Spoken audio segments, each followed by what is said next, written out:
My name is Margaret Ellison. Moments before my son's wedding, I was given an ultimatum so absurd, so calculated, that I felt the ground shift beneath me. Transfer the house title to me, she said, her lips barely moving under the heavy veil, or I won't go through with the wedding. Trust me, you'll regret skipping this story. So before you sit back and listen, take a moment to like the video and subscribe to Grace's Truth. Now get in the mood to listen to this story because it might be the ultimate sweet revenge.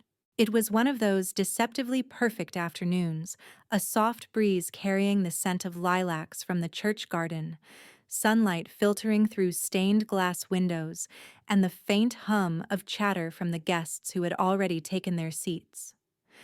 Everything about the day had been curated for joy, for a sense of family, for a milestone that should have felt sacred.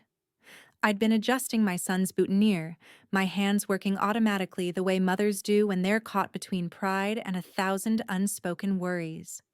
He looked handsome, nervous but happy, and I was about to tell him how proud his father would have been when I caught a movement from the corner of my eye. She appeared from the dressing room like a photograph come to life. The dress was pure satin fitted and perfect shimmering under the lights. Her veil was pulled low, casting a gauzy haze over her painted features, and her perfume, something expensive, sharp, and faintly sweet, reached me before she did. I expected her to glide past toward the aisle, perhaps throw me a polite smile.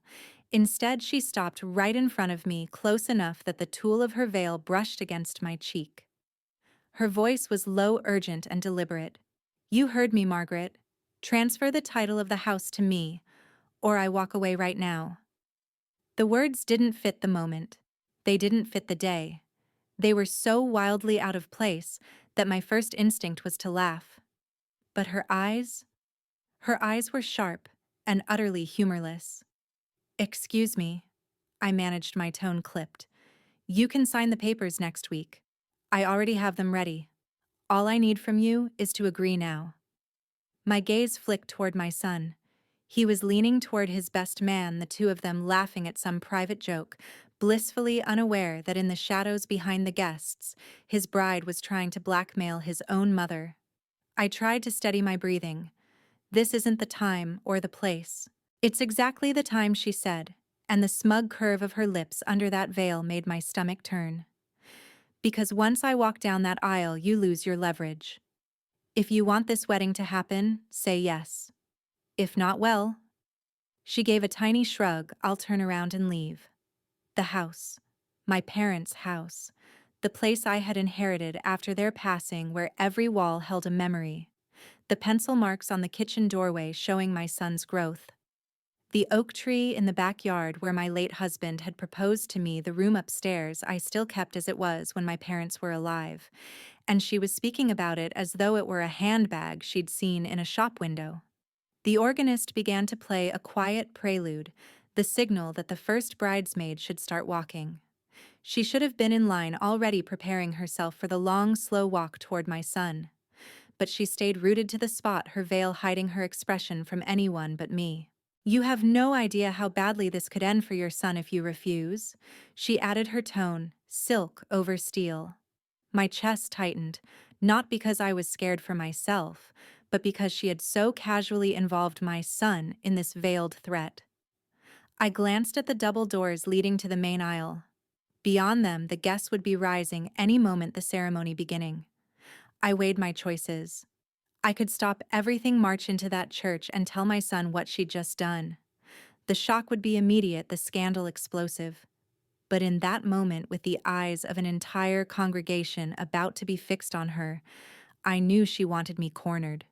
She wanted the panic to push me into compliance.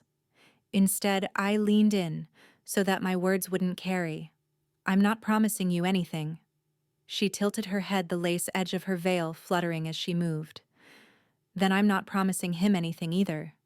There it was. The cold certainty that this wasn't about love or partnership or family. This was about acquisition, and I was simply the current obstacle in her way. The second bridesmaid stepped into the aisle.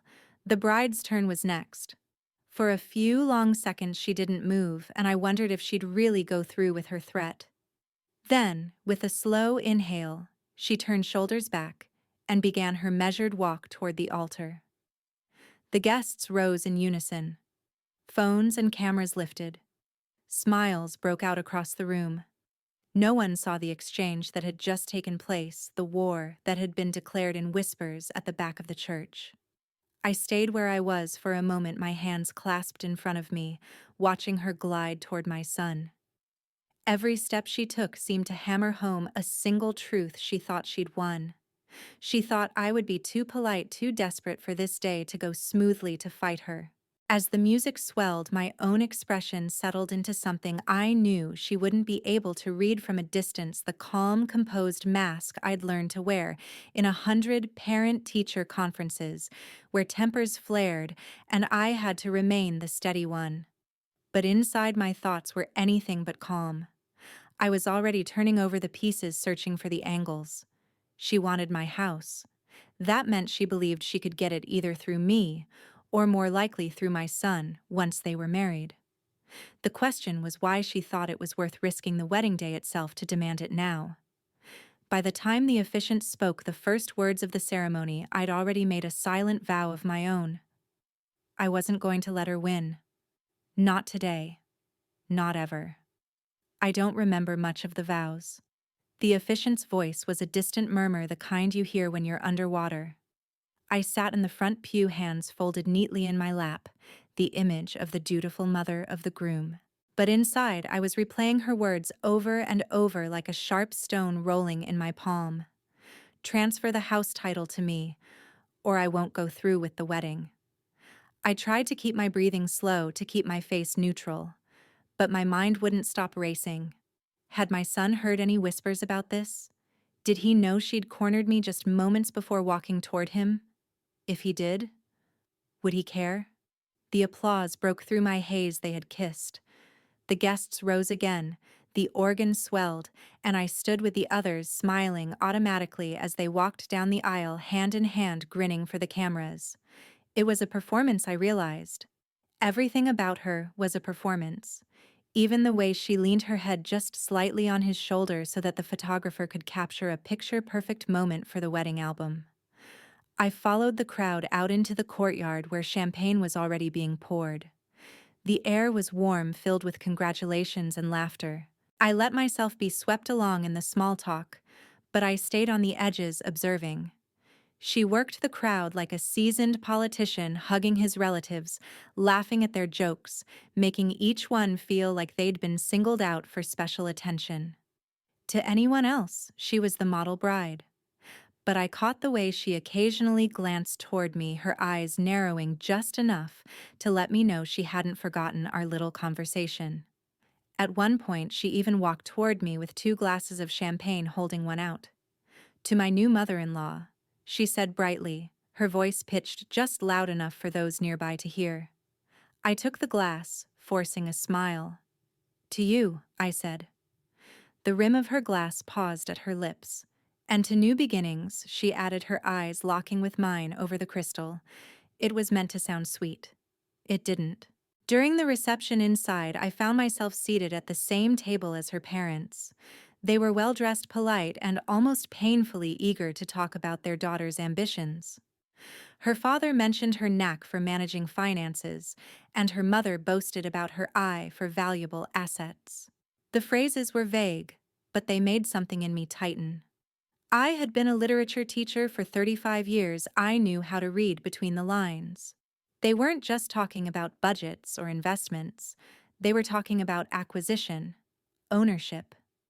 When the father spoke about securing a strong future, his glance at me was quick but telling. I realized then that the demand for the house might not have been entirely her idea. I excused myself after the main course, needing air. Out in the hallway, I leaned against the cool plaster wall and tried to still the roiling in my stomach. That's when I overheard it. 2 of her bridesmaids, their heels clicking against the marble, stopped just a few feet away, whispering.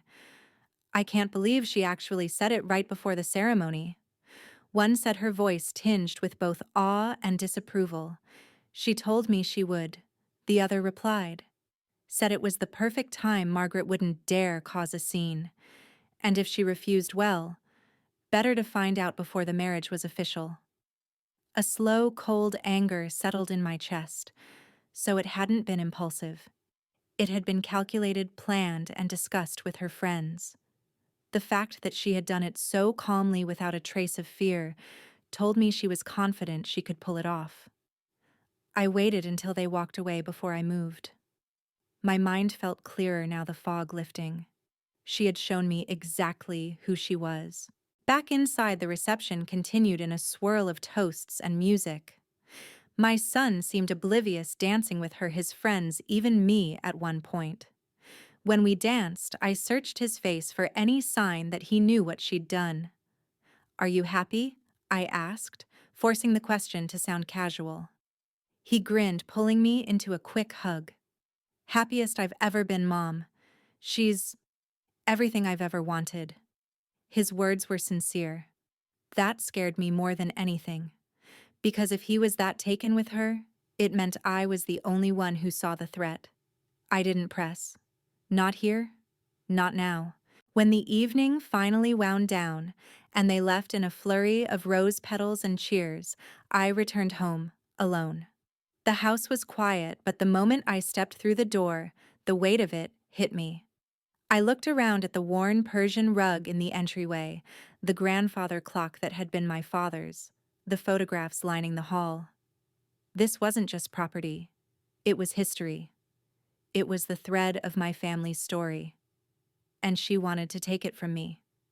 I made tea, sitting at the kitchen table where I'd once helped my son with his homework, where my husband and I had planned holidays, where countless conversations had unfolded over decades. The anger I'd been holding back all day began to harden into something else, resolve.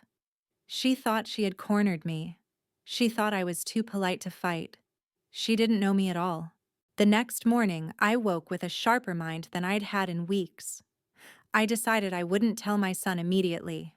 Not because I wanted to hide the truth, but because I needed time to understand exactly what I was dealing with. The house was in my name alone, inherited free and clear. On paper, she had no claim to it, not now, not in the foreseeable future. But marriage can change things, especially if someone knows how to manipulate financial arrangements. If she was willing to corner me minutes before her wedding, what else would she be willing to do once she had the security of marriage? I didn't know the answer yet, but I intended to find out. That afternoon, I began calling a few people discreetly. An old colleague who was married to a real estate lawyer. A friend who worked at the county records office. I framed my questions carefully as if I were asking hypothetically. But the answers confirmed my concern. It was entirely possible for property to be transferred under family arrangements if certain conditions were met. And once it was done, it was almost impossible to reverse without a lengthy, costly legal battle. I realized then that her demand had been more than a power move. It had been an attempt to strike before I could fortify my defenses. Well, I was fortifying them now. Still, there was one thing I couldn't quite figure out: why the house. We weren't wealthy. My savings were modest, my pension steady but far from extravagant. The house was the one truly valuable asset I had. Maybe that was the answer. Maybe she wanted the one thing she knew she could convert into something else: money, leverage, control. Either way, she had made a mistake. In trying to intimidate me, she had shown me her hand. And now I was going to start playing my own cards. That night, I pulled out the file I kept in my desk drawer, the one containing the deed, insurance papers, and all the maintenance records of the house. I laid them out on the table, studying them as if they were pieces of a puzzle. Somewhere in this mess was the line I needed to draw the boundary she would never cross. And when she tried again, and I had no doubt she would, I'd be ready. The Monday after the wedding, I went about my morning routine as if life were perfectly normal. I watered the geraniums on the porch, read the local paper over my tea, and even answered a call from my neighbor Helen about the neighborhood watch meeting that week. But inside, my thoughts kept circling back to the same point. The wedding had only been 2 days ago, and I hadn't heard from my son. No text, no call, not even a quick check-in to say they'd arrived at their honeymoon destination. That in itself wasn't alarming newlyweds get caught up in the glow, but I had an uneasy feeling. By midday, I decided to keep myself busy. I went into the attic to sort through some old boxes, a chore I'd been putting off for years. The air was warm and smelled faintly of cedar from the old trunks. In one of the boxes, I found a framed photograph of my parents standing in front of the house in 1972, smiling with pride. I traced the frame with my fingers, feeling the weight of what that building represented. My parents had worked their whole lives to keep it. I had fought to maintain it after their deaths, and I could not see it handed over to someone who viewed it as a mere transaction. That evening, I got my first hint that my instincts were right. I was in the kitchen when my phone buzzed. It was my friend Elaine, the one who worked at the county records office. "Margaret," she said without preamble, "you're not going to like this. I got a flag in the system. Someone made a preliminary inquiry about your property file last week. It wasn't formal, but it's logged." I gripped the counter. "Last week. Before the wedding." "Yes. I can't see who it was without a request from law enforcement or a court order, but I can tell you it was done in person. Which means they came down here deliberately. I didn't need a name. I knew exactly who it was. Or at least, who sent someone." "Thank you, Elaine," I said, forcing my voice to stay calm. "That's very helpful." After we hung up, I stood in the quiet kitchen staring out the window into the darkening yard. She had been moving her pieces before the wedding even happened. That meant the ultimatum wasn't a gamble, it was part of a longer plan.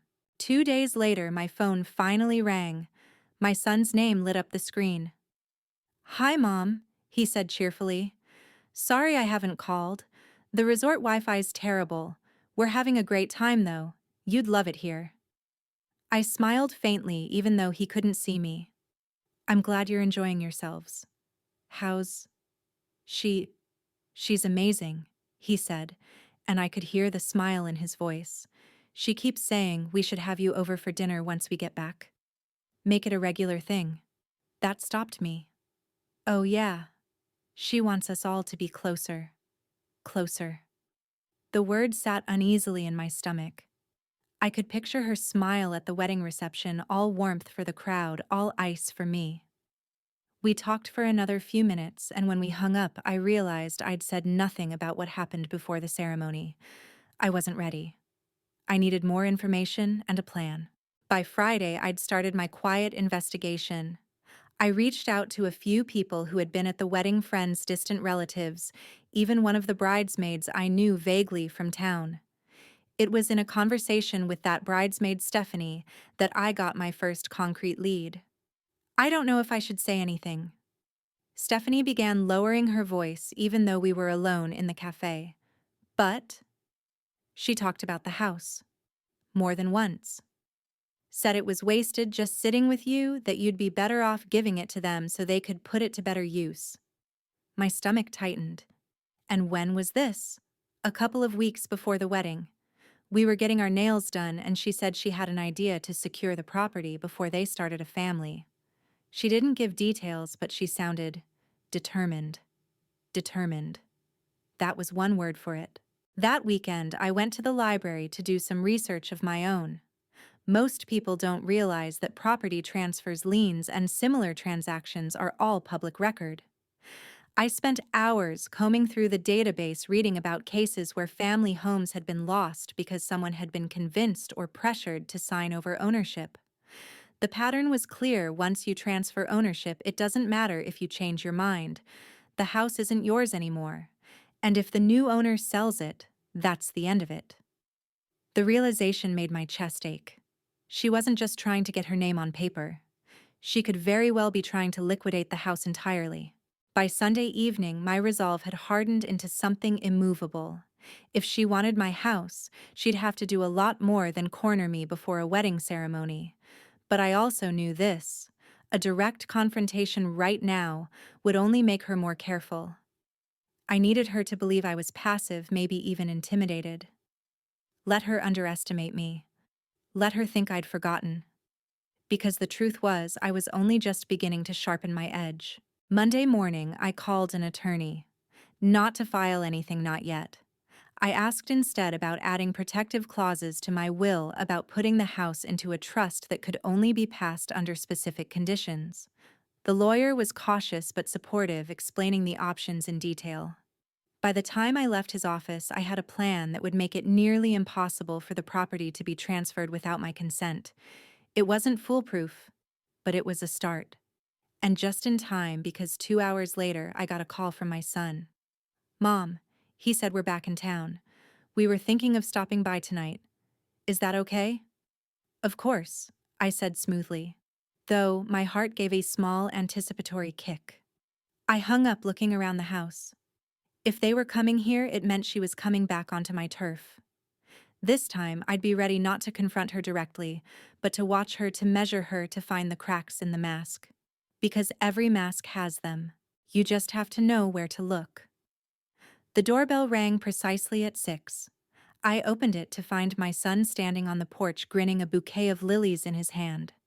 Behind him, she stood framed by the fading daylight, wearing a pale beige dress that managed to be both understated and expensive. "Hi, Mom," my son said, stepping forward to hug me. "Welcome home," I replied, smiling as I took the flowers. "They're lovely." She followed him inside her heels, clicking softly on the hardwood. Her gaze swept the living room, not in admiration, but in assessment. It was the kind of look a buyer gives a property before making an offer. I noticed. She noticed that I noticed. We sat in the kitchen while I poured wine. My son chatted easily about the honeymoon, snorkeling, beach sunsets, a restaurant where the chef cooked right at the table. She chimed in occasionally, her words smooth and polished, like pearls rolling off a string.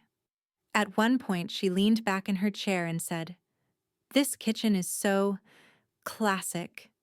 You just don't see craftsmanship like this anymore." "It's been the heart of the house for decades," I said, placing the glasses in front of them. "My parents built it to last." She smiled faintly.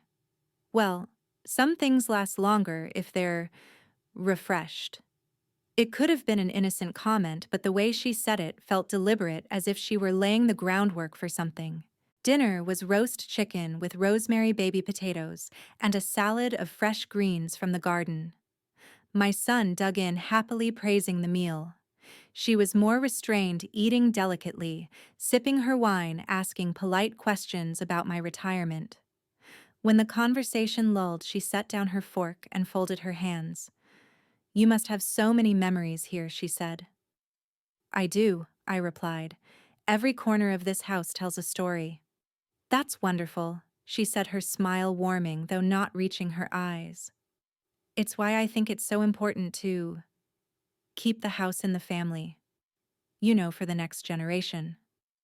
My son nodded. "We were just talking about that on the honeymoon, actually. How nice it would be if we could raise our kids here someday." I looked at him sharply. "You were—" He hesitated. "Well, it's just an idea. She thinks—" She— I interrupted, turning to my daughter-in-law. "Thinks what exactly?" Her smile didn't falter. "That it's a shame for a house like this to stand half empty when it could be filled with the laughter of children." I took a slow sip of my wine. It stood empty for a while after my parents passed too. But that didn't make it any less mine. The words hung in the air. My son shifted in his seat. She just looked at me, her expression polite but unreadable. After dinner, I served coffee and pie in the living room. She wandered toward the mantel, studying the framed photographs. She paused at one of my parents' wedding photo, tilting her head. "They look so happy," she said softly. "They were," I replied from my armchair. She turned the photo, still in her hands. "It's beautiful when family legacies are passed down, not just memories, but the tangible things too. Things that give stability." I smiled faintly. "And sometimes those tangible things are the very things that need protecting." It was a quiet, parry one she caught instantly. Her gaze lingered on me for a moment before she set the photo back in place. When it was time for them to leave, my son hugged me again at the door. "Dinner was amazing, Mom. We should do this every couple of weeks." I kissed his cheek. "We'll see." She stepped forward, her perfume brushing against me as she said, "Thank you for having us. It's good to start fresh." As the door closed behind them, I stood in the hallway for a long moment, the house silent around me. Every exchange tonight had been layered words that said one thing but meant another. She wasn't letting go of her goal, not even after I'd refused her before the wedding. If anything, she was playing a longer game now. The next morning, I went into town. I stopped by the lawyer's office to finalize the paperwork for the trust we'd discussed. The arrangement meant that even if I passed, the house couldn't be sold without meeting very specific conditions. It would frustrate her to no end if she ever learned about it. Walking out of the office, I felt a small but satisfying sense of control returning. This was my home, my decision. Still, I wasn't naive. People like her didn't stop at the first obstacle. They found new angles, new ways to apply pressure. That weekend proved me right. My son called on Saturday afternoon, his tone hesitant. "Mom, we were wondering, would you consider letting us stay at the house for a while, just while we look for a place to buy? It would save us money and give us time to find the right spot." I let the silence stretch before answering. "You mean both of you?" "Of course," he said quickly. "It's just, well, her lease is up and we're still figuring out finances after the wedding." "It would be temporary?" "Temporary?" I could almost hear her voice behind his. "I'll think about it," I said. "But the house isn't set up for guests long term. And I value my privacy." He sighed but didn't push. "Okay, Mom. I understand." When I hung up, I sat at the kitchen table, drumming my fingers against the wood. She was maneuvering again, this time trying to move in a move that would give her access to everything inside these walls. That night, I walked through each room, noting the things that mattered most. The heirloom jewelry, the family documents, the letters my parents had written to me over the years. I made a mental list of what to lock away if she ever set foot in here for more than an evening. I knew then that this wasn't just about the property anymore. This was about guarding the very heart of my life from someone who saw it all as a prize to be claimed, and I was ready to guard it no matter what it took. I didn't want to wait too long before speaking to my son directly. If I let this drag on, her version of reality would become the only one he knew. So on Tuesday afternoon, I called him. "Can you come over for coffee tomorrow?" "Just you." There was a short pause. "Sure, Mom. Is everything okay? I just want to talk," I said. "Nothing urgent." When I hung up, I already knew it wouldn't be just coffee. He arrived the next day in jeans and a light jacket, looking every bit the boy I'd raised, not the man I was now trying to reach. We sat in the kitchen, steam curling from our mugs, and for a moment I almost lost my nerve. But then I pictured her standing in that church doorway, veil brushing my cheek, issuing her ultimatum without a flicker of hesitation. "I need to tell you something that happened before the ceremony," I began. He frowned. "Before the wedding," I nodded. "Right before you walked down the aisle, she came to me. She asked, no, she demanded that I transfer the house to her name. She said if I didn't, she wouldn't go through with the wedding." He stared at me for a moment as if I'd just said something in a foreign language. Then he laughed, a short, disbelieving sound. "Mom, that's... No. She wouldn't say something like that." "She did," I said evenly. "And she meant it. I saw it in her eyes. She wasn't joking, and she wasn't testing me. She was making a transaction." He shook his head, leaning back in his chair. "You must have misunderstood. Maybe she was nervous. Maybe she said something about wanting to be part of the family, and it came out wrong." "Don't," I interrupted. "Don't explain it away. I know what I heard." His jaw tightened. "Mom, you've been suspicious of her from the start. I know it's hard for you to accept someone new in the family, but this isn't about me accepting her," I said sharply.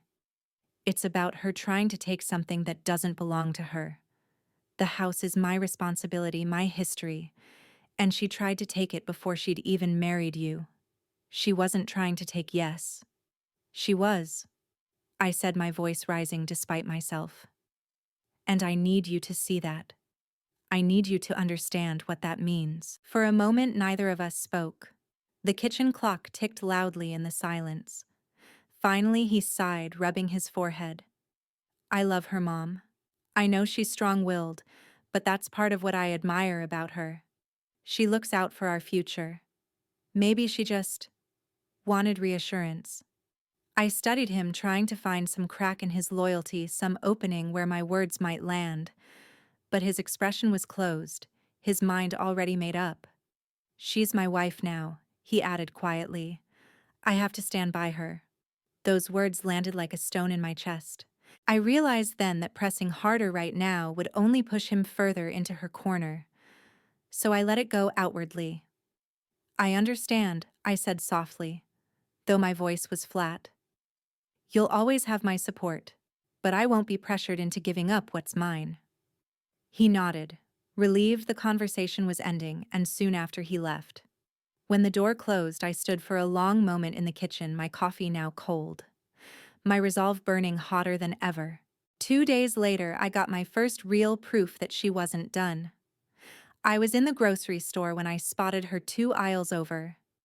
She was alone, leaning against her cart, talking on her phone. I didn't mean to eavesdrop, but when I heard my name, I froze. I know, but she's stubborn, she was saying. He's on my side, though. It's only a matter of time before we're living there. Once we're in, it'll be easier to get her to sign. The hairs on the back of my neck stood up.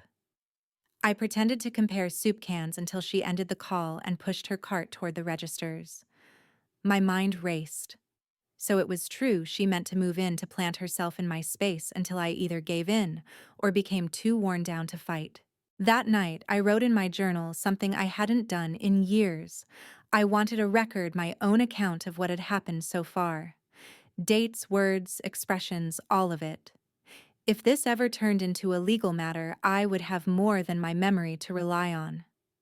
I also began moving certain valuables into a small safe I'd purchased years ago, but rarely used. Jewelry, important documents, even a few family heirlooms. It felt almost paranoid, but I knew better than to underestimate someone who had the patience to wait for her moment. The following week, my son invited me to dinner at their apartment. I agreed partly because I wanted to observe them on their own turf. When I arrived, she greeted me warmly, as if nothing had ever passed between us. The apartment was neat, almost sterile, not a single personal photo of her childhood or family. But there were framed sketches of houses on the walls, floor plans, interior designs. Over dinner, the conversation steered, perhaps inevitably, toward future plans. I've been looking at listings, she said casually, twirling pasta on her fork. But honestly, nothing compares to your place, Margaret. It's got character. History. History is worth protecting, I replied. She smiled sweetly. Exactly. Which is why I think it should stay in the family. You wouldn't want it sold to strangers someday, would you? The way she said it wasn't a question. It was a trap. I'll decide what happens to it when the time comes, I said firmly. Her eyes flickered not with surprise but with calculation. That night, driving home, I realized the stakes were higher than I'd thought. She wasn't just pushing for the house. She was framing it as an act of family loyalty. That was a clever move, one that could turn other relatives against me if I wasn't careful. But clever only works when the other side isn't paying attention. And I was paying very close attention. By the time I pulled into my driveway, I had decided on my next step to quietly start gathering allies. My son might not see the truth yet, but there were others in the family, people she hadn't charmed or manipulated, who would trust my word. If this was going to turn into a battle over my home, I wasn't going to fight it alone. I've always believed that if you want to see someone's true character, you don't watch how they treat you. You watch how they treat people they can't gain anything from. With that in mind, I began reaching out quietly to certain family members and friends. Not with accusations, not with dramatic retellings, but with simple, open-ended conversations. I wanted to see what others had noticed. The first person I called was my cousin Diane. She'd only met my daughter-in-law twice, once at an engagement party and again at the wedding, but Diane had an uncanny way of reading people. When I asked her what she thought of the bride, Diane paused. "She's polished," she said carefully. "Very polite, but the kind of polite that feels rehearsed. And she seems to like steering conversations toward money, property, or assets." That last word lingered. I thanked Diane and she added, "Margaret, if you need me to keep my eyes open, I will." One ally secured. Over the next week, I spoke to a few more people. My neighbor Helen recalled an odd interaction at the wedding reception when my daughter-in-law had asked about the property lines between my house and hers. My longtime friend Grace remembered her commenting that it was lucky I didn't have a mortgage. These weren't smoking guns, but they were crumbs, small indicators that the house wasn't just on her mind occasionally. It was central to how she saw her future. By Friday, I decided to widen the net. I called up an old acquaintance, Mark, who used to work in real estate. Without giving too many details, I asked him if he'd ever heard her name in professional circles. Mark's voice carried a note of caution. "I've never dealt with her personally, but I know of her family. Her parents have a reputation for aggressive acquisition. They're not shy about using family connections to get what they want." That made me think back to the conversation I'd had with her parents at the wedding, the talk of managing finances and securing a strong future. At the time, it had sounded like polite small talk. Now, it felt like the tip of a spear. With each piece of information, my resolve deepened. But I knew better than to confront her outright. People like her don't crumble when you accuse them, they deflect, they charm, they twist your words until you start questioning your own memory. So instead, I focused on protecting myself. The first step was finishing the legal arrangements I'd started. My lawyer finalized the trust for the house and drafted a provision stating that, in the event of my passing, it could not be sold or transferred for a minimum of 15 years without unanimous consent from designated trustees. I chose trustees I trusted implicitly: my cousin Diane, my friend Grace, and an old colleague who lived 3 states away. The second step was securing my valuables. I moved important documents and family heirlooms into a fireproof safe in my bedroom closet. I even went so far as to store certain items in a safe deposit box at the bank. If she ever did manage to set foot in this house for more than a social visit, she'd find nothing of real value within easy reach. Still, I couldn't help but wonder what her next move would be. I didn't have to wait long to find out. The following Sunday, my son called. "Mom," he said brightly, "we're thinking of hosting a small family barbecue next weekend at your place. It's such a perfect yard for it, and it would be a good chance for everyone to see each other." At first, I thought I'd misheard him. "At my place?" "Yeah. We'll bring everything: food, drinks, everything. You just have to be there." I hesitated. It sounded innocent, but I knew better. Letting them host an event here would give her the perfect excuse to walk through every room helping set up or looking for serving dishes. "Let me think about it," I said. "Sure," he replied, his tone easy, but I could tell he expected me to say yes. After I hung up, I paced the living room, weighing the risk. Part of me wanted to refuse outright, but another part saw an opportunity. If I agreed, I could watch her closely on my own territory, see what she gravitated toward, how she behaved when she thought no one was paying attention. It would be risky, yes, but sometimes to understand the opponent, you have to let them onto the board. So I called him back. "All right. But I'm not moving a thing to accommodate it. You'll have to work with what's already here." He laughed. "Deal." The day of the barbecue dawned bright and warm. I set out chairs in the backyard, keeping the house closed except for the downstairs bathroom. As relatives arrived, I kept one eye on her. She was charming as ever, moving through the crowd with practiced grace. But every so often I noticed her gaze drifting toward the back door, toward the windows, toward the upper floors. At one point, I caught her in the hallway just outside my study. "Oh," she said with a smile. "I was looking for the bathroom and must have taken a wrong turn." "It's on the other side of the house," I said evenly. Her smile didn't waver. Of course. Silly me. But as she walked away, I knew it hadn't been a mistake at all. By the end of the afternoon, I'd confirmed what I already suspected: she wasn't here for the potato salad. She was casing the place. When the guests finally left and the yard was quiet again, I locked the back door and leaned against it. My heart steady, but my mind sharp. She was playing a long game. So was I. The difference was I had the advantage of knowing exactly what she wanted, and I had no intention of letting her get it. The barbecue had confirmed what I already knew: she wasn't going to give up. The question now was how far she was willing to go, and how quickly she planned to move. I didn't have to wait long to get my answer. 3 days later, I was at the bank handling some personal paperwork when I ran into Elaine, my friend, at the county records office. She waved me over to the corner near the coffee machine. "Margaret," she said quietly, "I'm not supposed to share this, but I think you'll want to know. Someone filed an informal inquiry into whether your house had any liens or unpaid property taxes. It came in yesterday." My stomach clenched. Yesterday? Yes. And it's not the first time. There's been activity on your file twice this month already. I didn't ask who. I didn't need to. That evening, I sat in my study and stared at the property deed on my desk.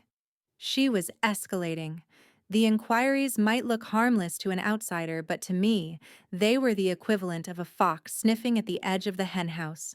And if she'd already convinced my son to see the future as including this house, it wouldn't be hard for her to nudge him into helping her push me toward a sale or transfer. I knew I had to start thinking 2 moves ahead. The first thing I did was meet with my lawyer again. We updated the trust language to include an immediate restriction: under no circumstance could the house be transferred, mortgaged, or sold without the signatures of all 3 trustees and me. Even if someone pressured my son after my death, they'd hit a wall. The second thing I did was start documenting everything. Every conversation, every strange glance, every time she made an indirect comment about keeping the house in the family. I even wrote down the barbecue incident when I found her near my study. I kept these notes in a locked journal separate from my regular writing. If she ever tried to twist my actions or words, I'd have a record. But I didn't just want to play defense. I wanted to know what else she had in her playbook.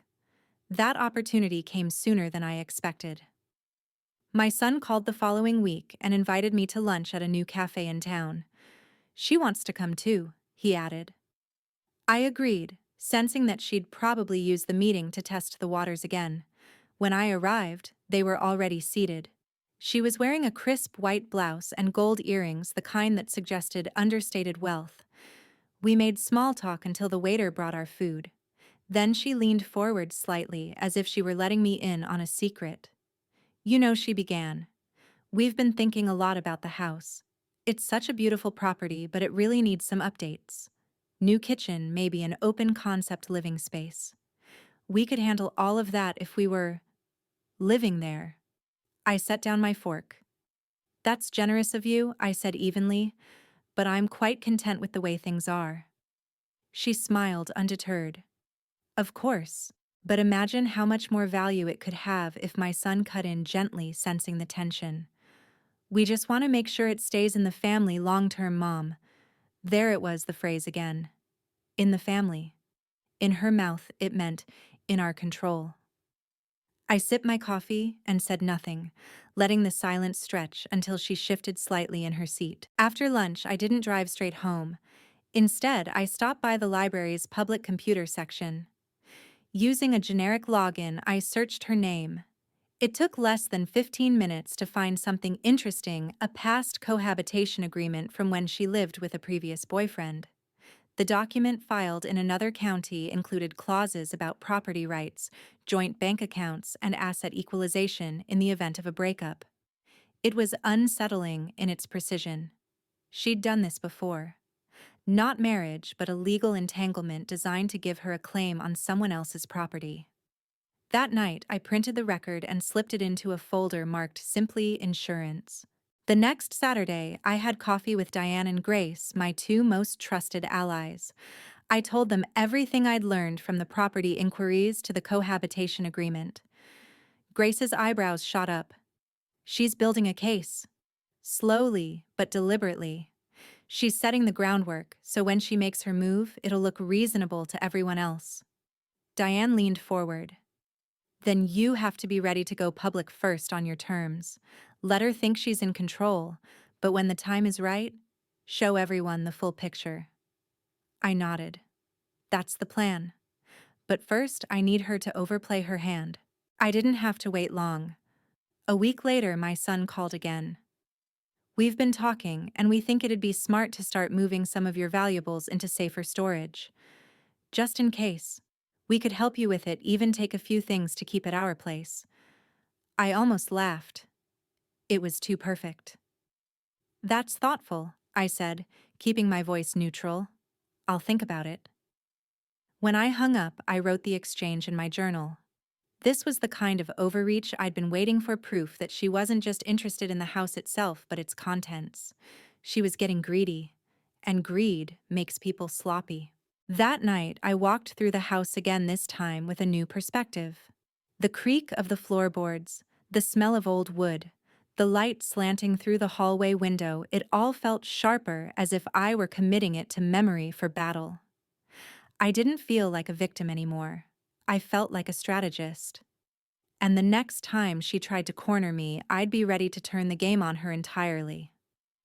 It happened on a Wednesday morning, just as the first light was spilling over the lawn.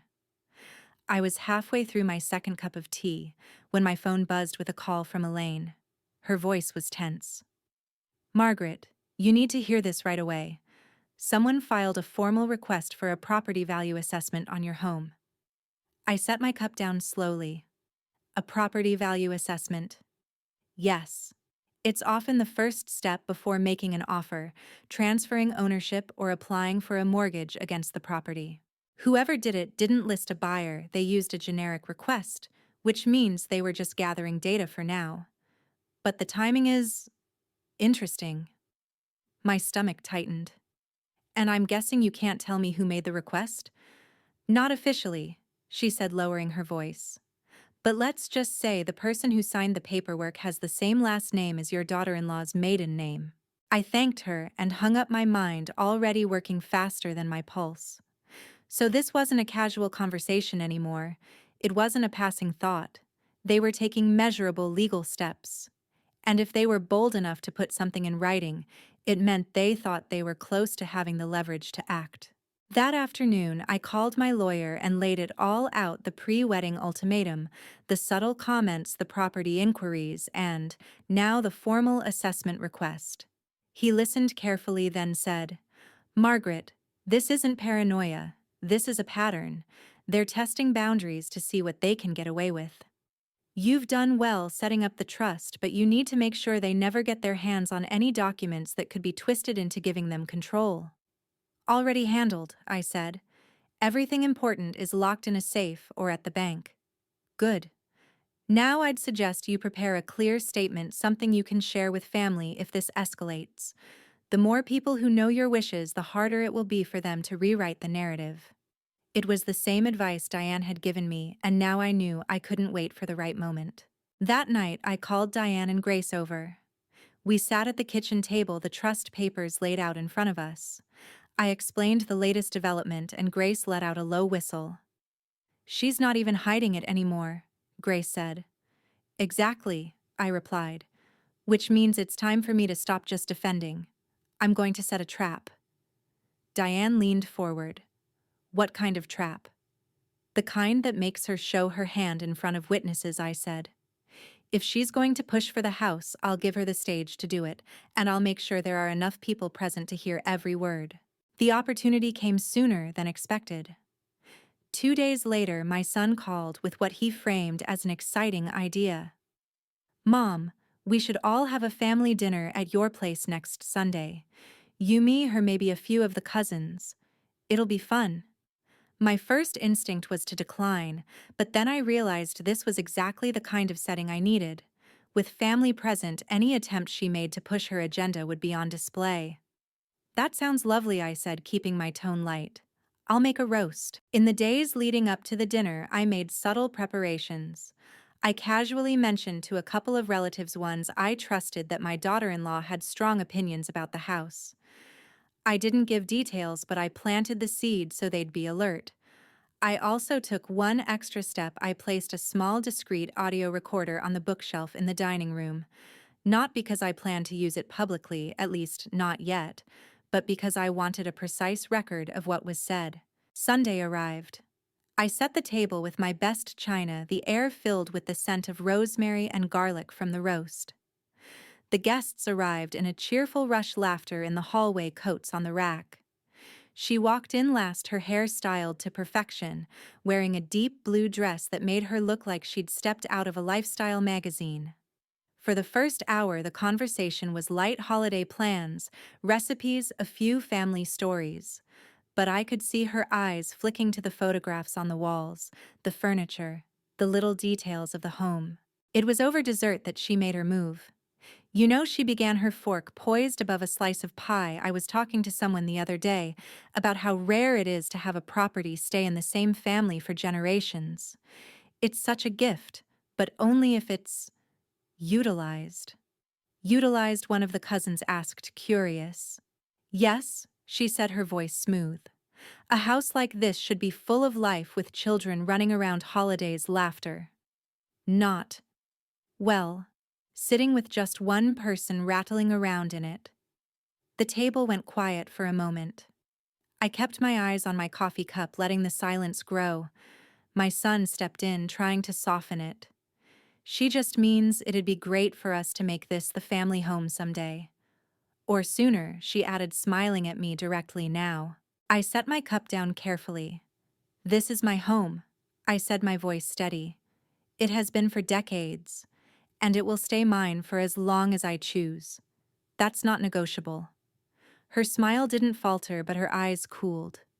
Of course, I'm just saying it would be wonderful if you considered the future. I said. Which is why I've already made arrangements to protect it. So there's no confusion later. I could feel the shift at the table, the cousins exchanging glances, the air tightening. She had pushed, and I had pushed back in front of witnesses. When the evening ended and the guests left, my son lingered behind. Mom, you didn't have to shut her down like that in front of everyone, he said. Yes, I replied calmly. I did. He shook his head, clearly frustrated, but didn't argue further. When they finally left, I retrieved the recorder and played it back. Her tone, her phrasing, all of it was there. Proof. And now I wasn't just defending my home. I was building my case. The morning after the family dinner, my phone started ringing before I'd even finished my first cup of tea. First, it was my cousin Evelyn. Margaret, she said, her voice cautious. I don't know what's going on, but last night, she came across a little strong. It felt like she was making a case for the house being hers someday. I thanked her for the call, keeping my own tone measured. I appreciate you telling me. I've had my concerns for some time. By noon, I'd had 3 more calls, each one some variation of the same thing: polite but concerned observations about her comments, her tone, and the way she'd kept circling back to utilizing the house. Exactly what I wanted. The conversation was moving beyond my word against hers. That week, I took advantage of the ripple effect. When I ran into Helen, my neighbor, I made a passing comment about how some people have funny ideas about property inheritance. I didn't name her, but I didn't need to. Word travels fast in small towns. At Bridge Club, I told 2 friends that I'd been getting pressure from a family member to give up my home. I didn't go into detail, just enough for them to raise their eyebrows and say, well, that's not right. It was deliberate, not gossip, but groundwork. If she tried to paint herself as the victim later, there would already be a base of people who'd heard the other side first. By Thursday, I could tell the shift was starting to get to her. My son stopped by after work looking uneasy. She thinks you're turning the family against her, he said. I kept my expression neutral. I'm not turning anyone against anyone. I'm simply telling the truth when asked. She's feeling unwelcome, he pressed. She made herself unwelcome, I said calmly the moment she demanded I sign over my home before your wedding. He flinched at that, not because he agreed, but because the memory of me saying it again made it harder for him to keep pretending it hadn't happened. 2 days later, the first sign of her counterattack appeared. I was coming out of the grocery store when I saw her across the parking lot, leaning against her car, speaking to my neighbor Helen. Her posture was relaxed, her smile warm, the perfect image of a charming young woman. When Helen caught sight of me and waved, my daughter-in-law turned just enough to meet my eyes, holding the smile for a fraction too long. It was a performance one meant for me as much as for Helen. The real escalation came that Sunday. My son called his tone formal. She wants to have a sit-down. All three of us. Clear the air. I almost said no, but then I realized this might be the moment she'd try to push her agenda outright, and I'd rather have it happen with me prepared than in some unexpected ambush. Fine, I said. My place. Tuesday evening. When Tuesday came, I made sure Diane was in the next room dropping something off so she could hear without being seen. I also set the little audio recorder back on the bookshelf. They arrived together, sitting side by side on my couch like a united front. She started with the usual pleasantries, then shifted gears. Margaret, she said, her tone all concern. I feel like there's been some misunderstanding between us. I know how important this house is to you, but I also know how much upkeep it must take. We want to help. We want to make it our shared home. It's not your home, I said evenly, and it's not going to be shared. She smiled slightly as if she'd expected resistance. But think about the future. Think about security. You wouldn't have to worry about repairs bills, any of it. We'd take care of everything. All we'd need is to have the title in our names. There it was. The mask slipping just enough to show the teeth underneath. I let the silence stretch before answering. I've already taken care of the future. The house is in a trust protected. There's nothing to discuss. Her eyes flickered the first crack in her composure. My son shifted uncomfortably, glancing between us. I just don't understand why you wouldn't want to keep it in the family, she said finally, her tone tightening. Because keeping it in the family doesn't mean handing it over to you, I replied. The tension in the room was thick enough to cut. After a few more fruitless attempts to reframe the conversation, they left, my son looking frustrated, her face set in a polite mask that didn't reach her eyes. When the door closed, Diane stepped out from the hallway, shaking her head. She's not going to stop Margaret. That was a full-on pitch for ownership. I know, I said. And now I have it on record. The next day, I took the audio file and made 2 copies, one stored at Diane's house, the other at the bank, with my safe deposit items. If this turned into a fight, I wanted multiple backups. That evening, I noticed something interesting. My son hadn't called. No follow-up, no attempt to smooth things over. I suspected they were regrouping, deciding on their next move, and that suited me just fine. The longer they took to act, the more time I had to make sure the rest of the family saw the truth. It was exactly 5 days after that tense sit-down when my son called again. His voice was tight, rehearsed. Mom, we need to talk about the house. I closed my eyes for a moment, feeling the déjà vu settle in. We already have. This isn't coming from her, he said quickly, though. I could hear the defensive edge in his tone. This is me. I'm worried about you living alone in a place that big. It's too much work, too much cost. You could make things easier for yourself and for all of us if you just let us take over. There it was. The script. Maybe she hadn't handed it to him word for word, but she'd certainly written it. I'm doing just fine, I said evenly.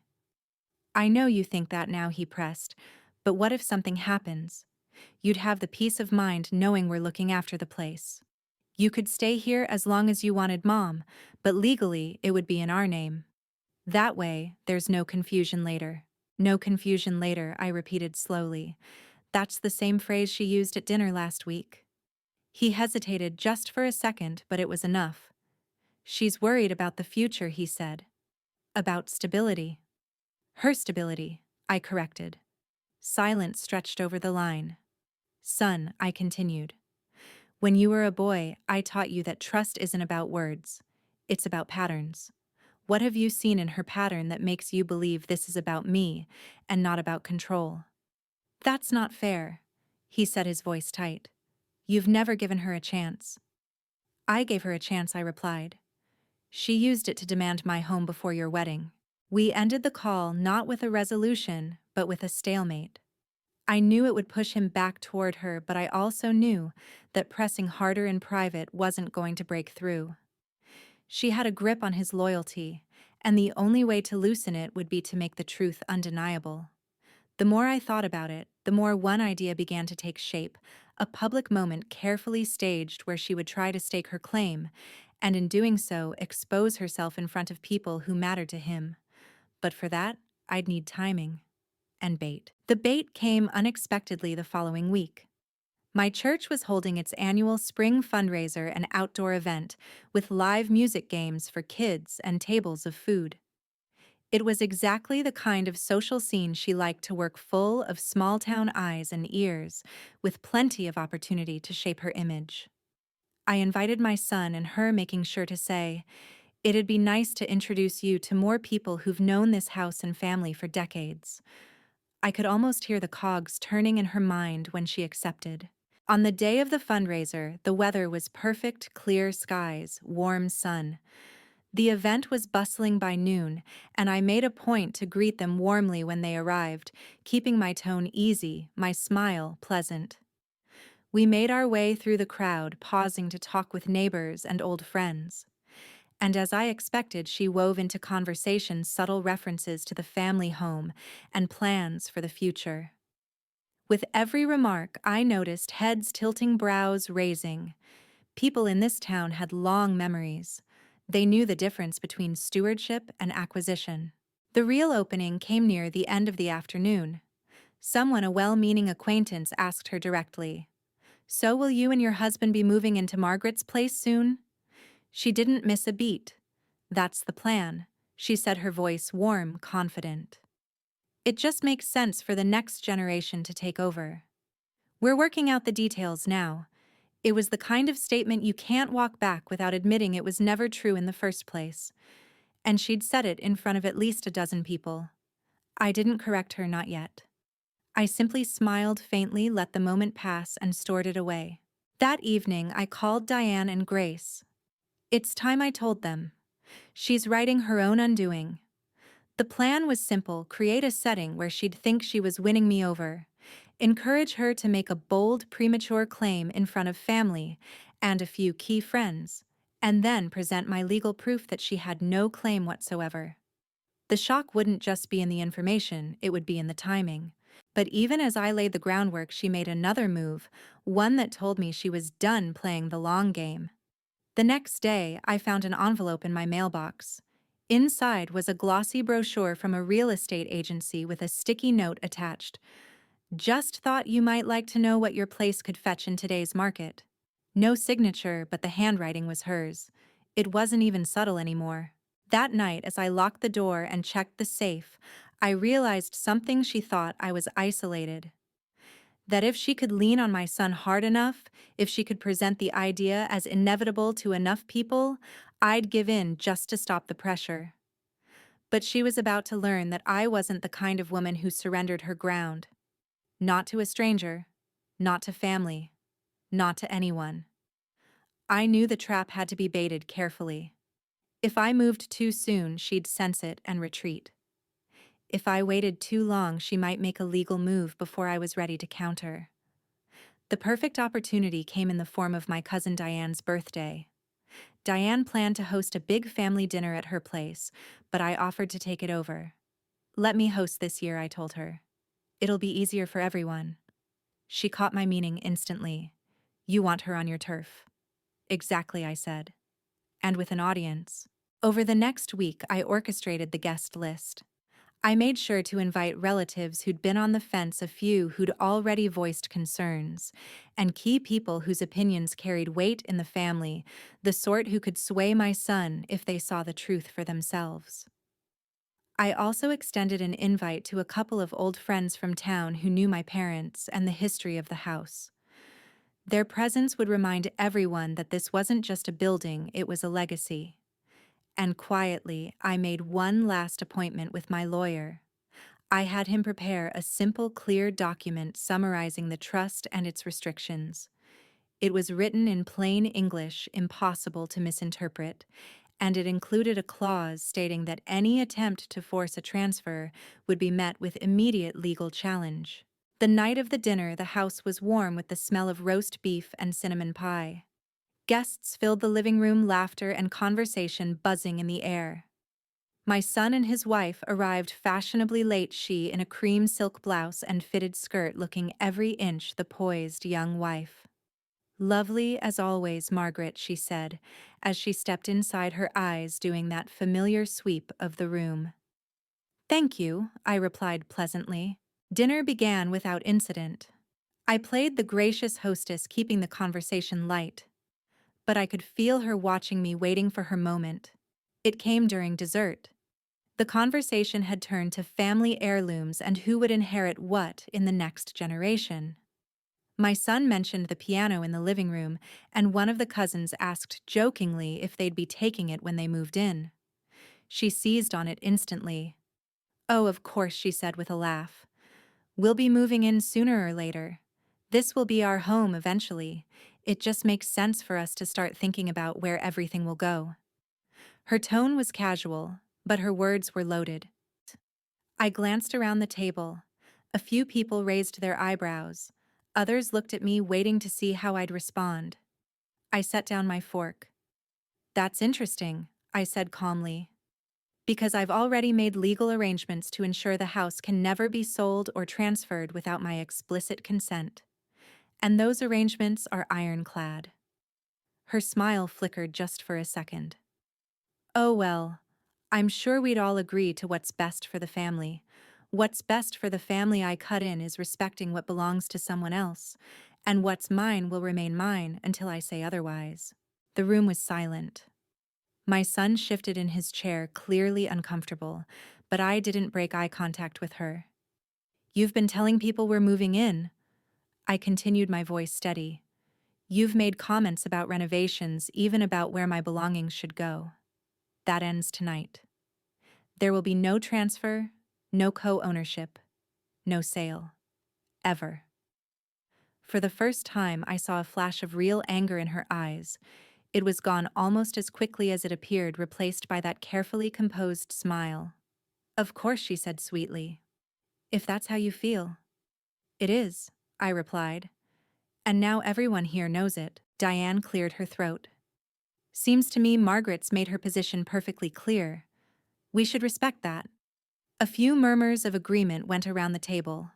The shift was subtle, but I could feel it, the tide of opinion turning. After dessert, people began to drift into smaller groups. I stayed in the dining room sipping coffee while she and my son spoke in low voices near the kitchen. When they left shortly after, my son avoided meeting my eyes. Later that night, I played back the recording from the device hidden on the bookshelf. Her words about moving in sooner or later were crisp and unmistakable, as was my clear refusal. I made 2 copies of the file, storing one at Diane's house and one in my safe deposit box. The beauty of it was that she'd handed me exactly what I needed: public acknowledgement of her intentions, and my unambiguous rejection of them, all witnessed by people she couldn't discredit without making herself look worse. But I also knew something else: she wouldn't back down quietly. The look she'd given me across the table wasn't defeat. It was a promise, the kind people make when they've lost a round, but not the game. And that meant I had to be ready for her next move. It didn't take long for her retaliation to begin. 2 days after Diane's birthday dinner, my son showed up at my door unannounced. He wasn't smiling, and the set of his jaw told me this wasn't a casual visit. "Can I come in?" he asked. I stepped aside, letting him into the living room. He didn't sit. Instead, he stood near the fireplace, his hands shoved into his jacket pockets. "She's hurt," he began. "You embarrassed her in front of everyone. That's not how families should treat each other." I folded my hands in my lap. Family doesn't corner each other about property in front of everyone either. "That's not what she was doing," he said quickly. "She was just—" I raised an eyebrow. "Just what?" "Making sure the entire family knew she plans to take my home." His mouth tightened. "She feels like you don't respect her. That you've already decided she's some kind of villain who's after your things." "I didn't decide that," I said calmly. "She showed me who she is." Repeatedly. He looked away, his gaze fixing on the mantel. "You've made up your mind, haven't you?" "Yes," I said. "Because my decision isn't based on feelings, it's based on her actions. And those actions have been consistent since before your wedding day." He finally sat down, leaning forward, elbows on his knees. "She says, you've been turning the family against her. That you've been telling people she's after the house." "I've been telling people the truth," I replied. "If that truth makes her look bad, perhaps she should consider why." He ran a hand through his hair. I don't want to be in the middle of this forever." "You don't have to be," I said. "You just have to stop helping her push for something that will never happen." The conversation ended with no resolution. He left looking troubled, but I knew that whatever unease he felt would be smoothed away once she had him alone again. She had a way of pulling him back into her corner, and I was sure she'd waste no time doing it. Sure enough, within hours of his visit, my phone pinged with a text from her. "We need to clear the air.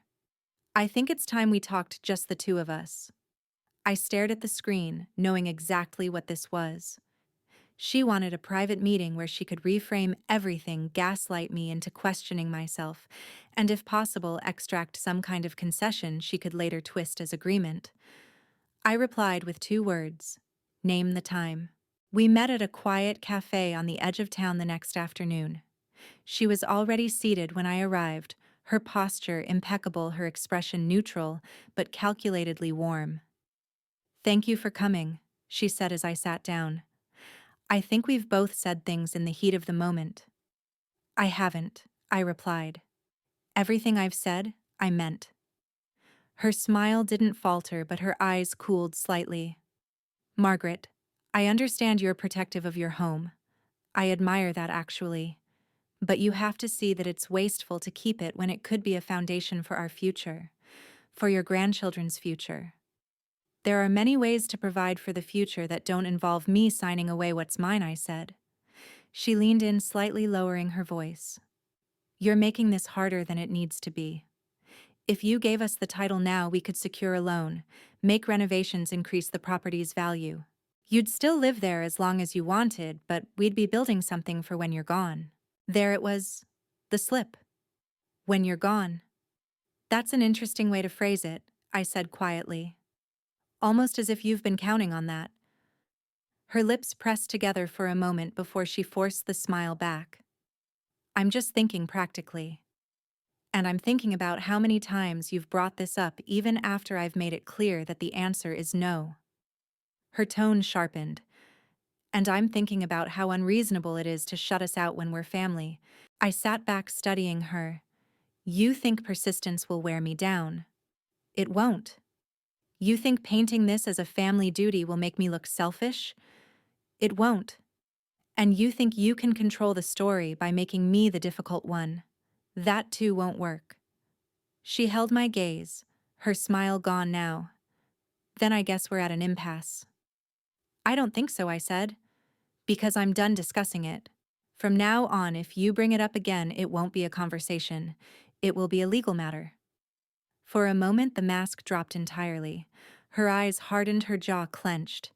Then, just as quickly, the mask was back. "Well," she said lightly, "I suppose we'll see who the rest of the family sides with in the end." I left the cafe with a curious mix of satisfaction and anticipation. She'd shown me the steel under her charm, the part of herself she usually kept hidden, And that meant she was getting impatient, maybe even desperate. Desperation is dangerous, but it's also sloppy. And that played right into the final phase of my plan. That night, I called Diane and Grace. It's time, I told them. We're going to put an end to this before she pushes any further. The plan was simple: one last gathering, framed as a celebration, but designed to force her into making a claim in front of the exact people she'd been trying to win over. And when she did, I'd end it not with an argument, but with irrefutable legal proof. It would be public. It would be final. And it would leave no room for her to twist the truth. The timing had to be perfect. Too soon, and she'd sense the trap. Too late, and she might make a move before I could stop her. So I chose a date that looked completely harmless: the following Sunday, under the pretense of a casual early spring luncheon to celebrate my retirement anniversary. I made it sound like nothing more than an excuse to get everyone together before the busyness of spring truly began.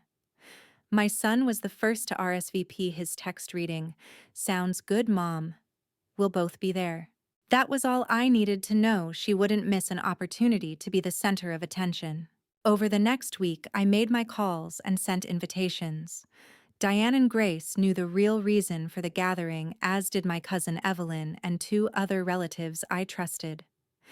They would serve as silent witnesses, ready to speak up if the conversation took the turn I was counting on. On Saturday, the day before the luncheon, I stopped by my lawyer's office one last time. He handed me a slim folder. Inside was the updated trust document, clearly outlining that the house could not be transferred, mortgaged, or sold without my consent, and the unanimous approval of the trustees. My signature, the trustees' signatures, and the legal seal were all in place. Once she hears this read aloud, he said with a knowing look, "There's nothing left for her to argue." "That's the idea," I replied.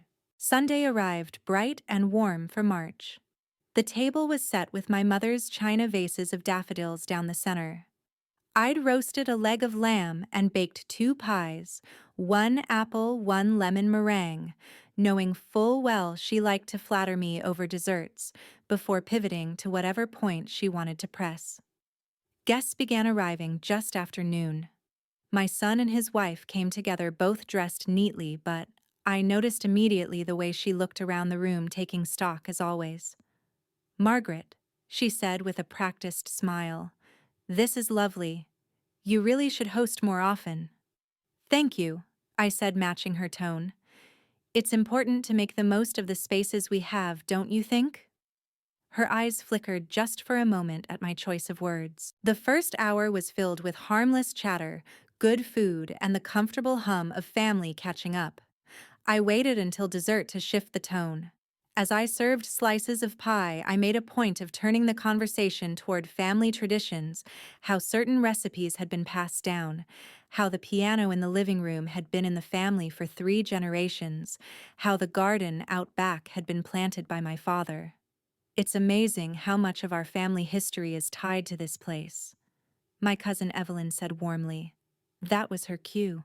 She set down her fork, her voice just loud enough for everyone to hear. "Exactly.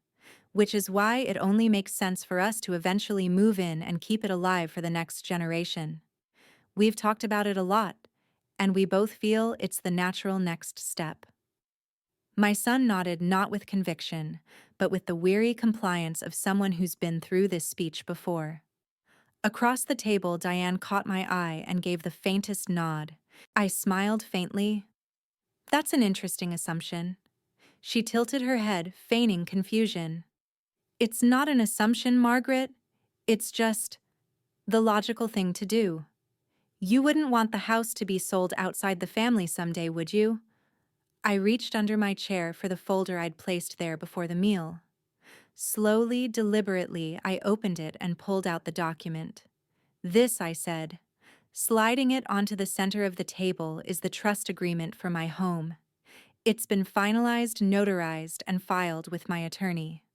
It states in clear legal language that this property cannot be sold, transferred, or co-owned without my explicit consent and the unanimous approval of 3 trustees.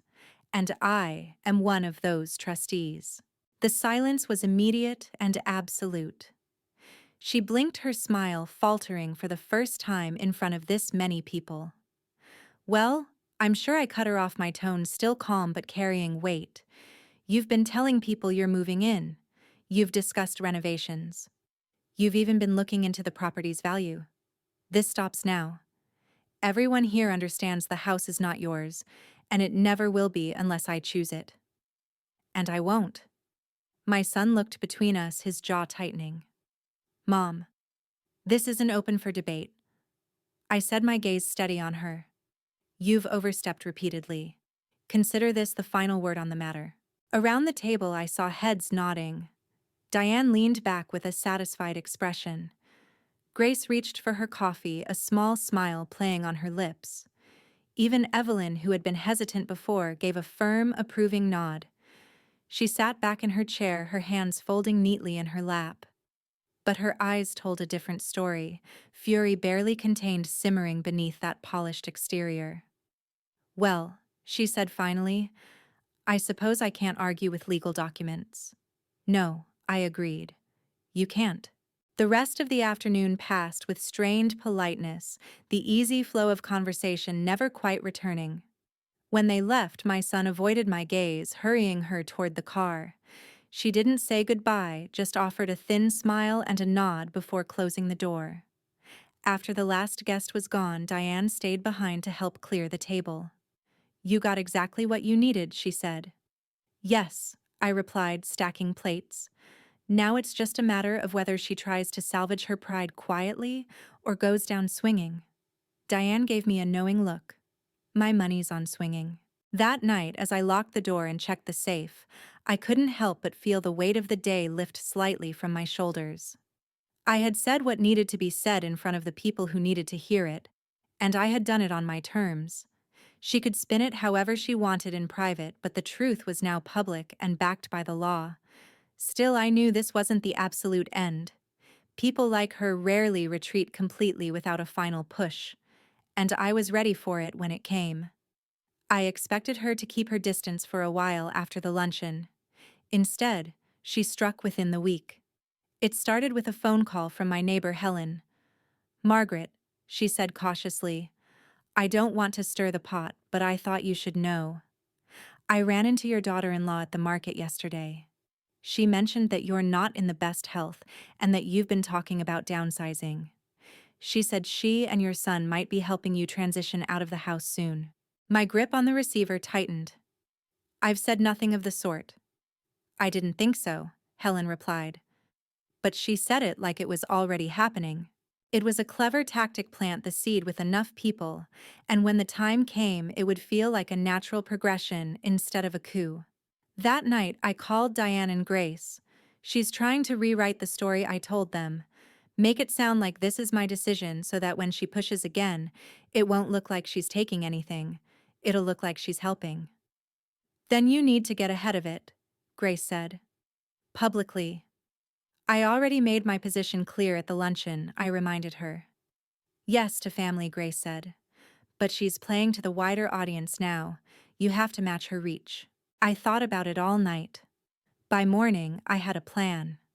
The church newsletter was always looking for member stories, little features about home renovations, garden projects, or personal milestones. I called the editor, an old friend, and pitched a piece about preserving family homes framed around the trust I'd set up for mine.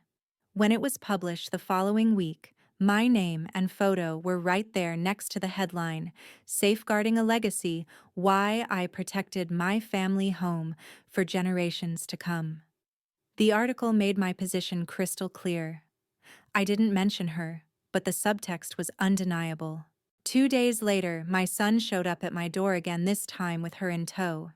She didn't even wait for me to invite them in before speaking. So she said, her smile tight, I saw your little article. I thought it might be of interest to the community, I replied calmly. To the community, she repeated, her tone dripping with polite derision. Or to make sure everyone knows you're keeping the house locked up so no one else can benefit from it. Not locked up, I said. Protected. There's a difference. My son stepped in, his voice tense. Mom, you're making this bigger than it needs to be. She's just worried about the future. I looked directly at her. I'm sure she is. The problem is, she's more worried about her future than mine. That earned me a flicker of open hostility before she masked it again. Well, she said brightly, at least you've made your intentions public. That makes it easier for us to plan accordingly. I almost smiled at that. Yes, it does. I thought that might be the end of it, but she still had one card left to play. The next Sunday at coffee hour after church, she approached me in front of half a dozen people. Her tone was sweet, but her words were designed to put me on the defensive. Margaret, we've been looking at houses and we think we've found one we love, but it's a little out of our price range. Of course we'd sell yours eventually, so it would all balance out. Don't you think that's a good idea? The conversation stopped around us. Every eye turned to me. I set down my coffee and smiled. That would be a great idea if my house were for sale. Which it's not. And as you already know, it never will be without my consent. Which you will never have. Her cheeks flushed, and for the first time she seemed genuinely rattled in public. Later that afternoon, I heard from Helen again. You should have seen her face, she said, laughing. She tried to play it off, but everyone could tell you'd just called her bluff. That was the thing about public moments. Once the words are out there, you can't stuff them back in. By Monday, the version of the story floating around town wasn't hers anymore. People weren't whispering about me downsizing or transitioning. They were talking about how determined I was to hold on to what was mine. At dinner with Diane and Grace that night, I said she'll hate this more than anything, not losing the house, but losing the narrative. And once that's gone, Grace added, she'll have no leverage left. Diane raised her glass. To Margaret, holding the line. We clinked glasses, but I kept my satisfaction measured. There was still the chance she'd try one more reckless play before admitting defeat. And reckless plays have a way of causing collateral damage. Her last move came sooner than I thought, and it was desperate enough to confirm what I'd known all along: she wasn't capable of walking away quietly. It was a Thursday evening when I got the call from my cousin Evelyn. Margaret, she said carefully, I don't want to alarm you, but I just overheard something at the pharmacy. Your daughter-in-law was talking to someone about helping her handle the paperwork for your house. She said you were finally coming around to the idea of signing it over. I set my pen down slowly. She said that, yes. She spoke like it was already in motion. I thought you should know. I hung up and sat very still. I dealt with her assumptions, her subtle manipulations, even her attempts to twist the narrative in public. But this was different. This was planting a false timeline, a suggestion that the transfer was already underway. That could be dangerous if it reached the wrong ears. People hear a story enough times they start to believe it. I called Diane and Grace immediately. We're ending this. For good. No more quiet corrections. No more polite refusals. It's time to shut the door entirely in a way that leaves no space for her to wedge it back open. We decided to stage it at the next church social, the one place where the most eyes and ears would be in one room and where the audience would include people she'd been working to charm. That Sunday, the fellowship hall was crowded with parishioners. Tables were lined with casseroles, pies, and plates of cookies. I waited until I saw her arrive, smiling and gliding through the room with my son in tow.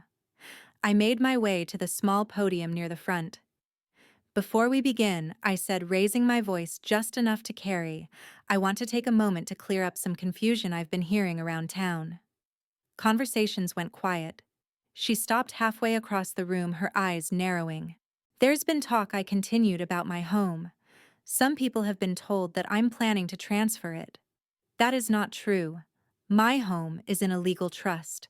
It cannot be sold, transferred, or mortgaged without my consent, and the unanimous consent of 3 trustees, all of whom share my position that this will not happen. I let my gaze find hers. This is not a matter of opinion or negotiation. It's a matter of law. I say this now so that everyone here hears it directly from me, so there will be no misunderstanding in the future. The silence that followed was absolute. She stood frozen for a moment, then pasted on a brittle smile and took my son's arm. He looked like he wanted to disappear. Several people murmured agreement, a few nodding in my direction. Grace, seated near the front, gave me a small approving smile. After the announcements ended, people came up to me, some to offer support, others to quietly share that they'd indeed heard she was telling people I was finally ready to let go of the house. The damage to her credibility was done. The following week was eerily quiet. No calls from my son, no unexpected visits. When I did finally hear from him, it was a short, awkward conversation about nothing in particular. He didn't mention the house. Neither did I. I knew she'd be furious behind closed doors, not just because she hadn't gotten what she wanted, but because she'd been publicly cornered with no graceful exit. And I'd made sure there were no second chances. Weeks passed and life returned to its slower, more peaceful rhythm. I tended the garden, had friends over for tea, even hosted a book club meeting without the undercurrent of tension that had been present for months. The house felt different, not because anything had changed physically, but because I'd reclaimed it fully. Not just in the legal sense, but in the emotional one. She could circle the edges all she wanted. The walls would hold. I've learned something important through all this. People who covet something you have will often dress it up in words like family, legacy, and future. They'll make it sound like it's for everyone's good. But the truth is simpler. It's about control. And control only works if you hand over the keys. I never did. If anyone asks now, I tell them plainly, my home is mine. And it will stay mine until the day I choose otherwise, if that day ever comes. I say it without hesitation, without the flicker of doubt that might have been there before. Because this wasn't just about a house, it was about my right to decide the course of my own life, no matter who tries to stand at the end of the aisle or the edge of the driveway and make demands. And that's a lesson I hope she remembers every time she drives past this house and sees the curtains drawn, the lights on, and knows she's looking at a door she'll never be able to open.